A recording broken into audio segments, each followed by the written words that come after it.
हमारे साथ स्टूडियो में major general retired Vishwambhar Dayal ji जुड़े हुए हैं। ये जो बड़ी खबर सामने आई है नाटो देशों का अब ये रुख कि वो यूक्रेन को समर्थन देंगे और कई तरह की मिसाइलें, कई तरह के हथियार प्रोवाइड कराए जाएंगे। ये यूक्रेन की स्थिति को आज 5वें दिन कितनी मजबूती देते हैं?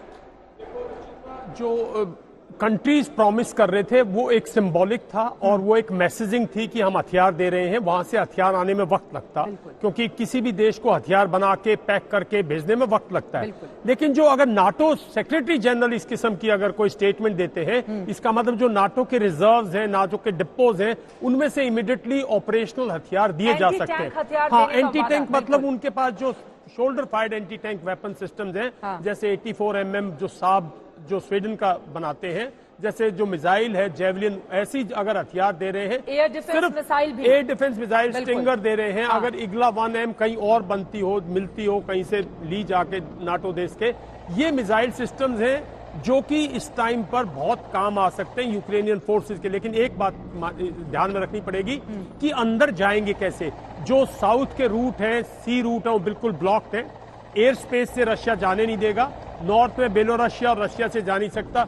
नॉन बॉर्डर्स है पोलैंड का, हंगरी का, रोमानिया का और स्लोवाकिया का। इन बॉर्डर्स को रशियन ट्रूप्स अच्छी तरह जानते हैं, रशियन स्पिनाच जानते हैं, रशियन जो इंटेलिजेंस के लोग हैं वो जानते हैं।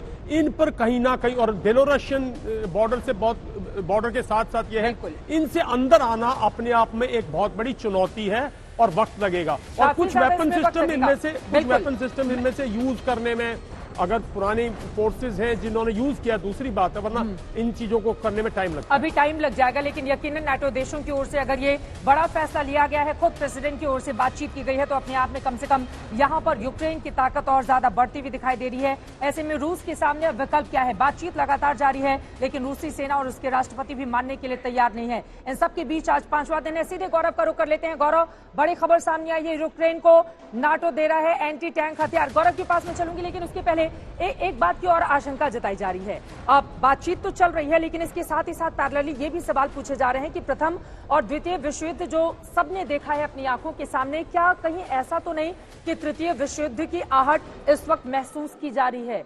जिस तरह की स्थिति रूस और यूक्रेन के बीच बची हुई है, और दुनिया दो देशों में, दो खेमों में बटी हुई नजर आ रही है। देखिए, जिस तरह से नाटो और इस वेस्ट कंट्रीज रशिया को ब्लॉक कर रहे हैं, जिस तरह से उसको हर फोरम से निकाल रहे हैं, और जिस तरह से अगर वो मान लो किसी तरह से बॉस्फोरस उसमें भी अगर मान लो ब्लॉकेड लगा देते हैं, फिर कहीं ना कहीं खतरा बढ़ जाता है। जब तक ऐसी कार्रवाई नाटो फिजिकली ग्राउंड पर नहीं करता, नाटो ट्रुप्स कमिट नहीं करता, कोई ब्लॉकेड नहीं करता, नेवल ब्लॉकेड वगैरह, तब तक ऐसा खतरा नहीं है। तब तक ये लोकल वॉर है बिटवीन रशिया और यूक्रेन के बीच युद्ध है। और इस युद्ध में जो पलड़ा जिसका भारी है आज के दिन, एग्रेसर है, अटैकर है रशिया, ज्यादा पावरफुल है रशिया, तो उसका पलड़ा भारी लग रहा है। अब यूक्रेन लड़ेगा, कितने दिन लड़ेगा, ये सब आज की रशिया का पलड़ा भारी है। लेकिन नाटो देशों के खुलकर इस तरह से सामने आ जाने से क्या स्थिति अब यूक्रेन के लिए भी मजबूत होती हुई चली जा रही है? यहीं से चर्चा में आगे बढ़ते हुए कई खास मेहमान और जुड़ चुके हैं, उनका परिचय कराते हुए चर्चा में आगे बढ़ेंगे हम।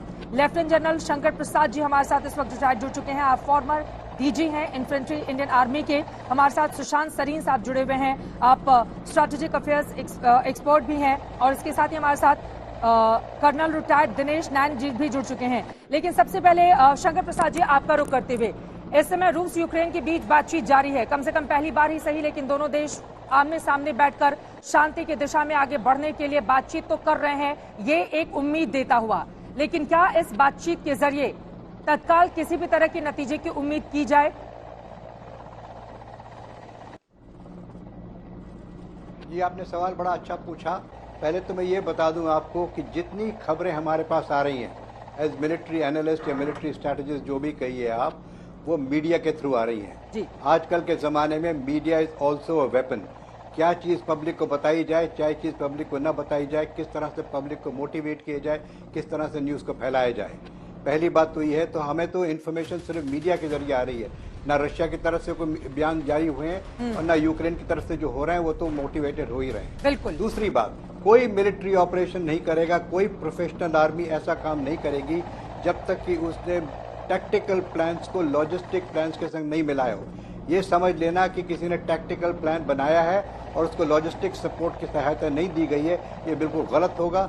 Russia is a professional army, वो अवश्य इसको लॉजिस्टिक्स और टैक्टिकल प्लान को साथ बना के चले। बिल्कुल। तीसरी बात जो मैंने कहना चाहता हूं, इस समय सब पावर्स ने बड़ी भारी मिसकैलकुलेशन की है, चाहे रशिया की तरफ से हो, चाहे यूक्रेन की तरफ से हो, चाहे नाटो की तरफ से हो, चाहे अमेरिका की तरफ से हो। किसी को ये उम्मीद नहीं थी कि यह युद्ध यहां तक पहुंचेगा।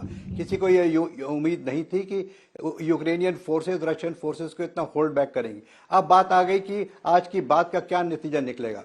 देखिए, आज की बात का नतीजा निकलना बड़ा मुश्किल है, लेकिन ये बात जरूर माननी पड़ेगी कि इस समय जो भी व्यक्ति इसमें पोजीशन ऑफ स्ट्रेंथ पर है, जिसकी काबिलियत ज्यादा है, जो अपने आप को इस समय समझता है कि मैं एक डिमांडिंग पोजीशन में हूं, उसी की बात चलेगी, चाहे माने न माने।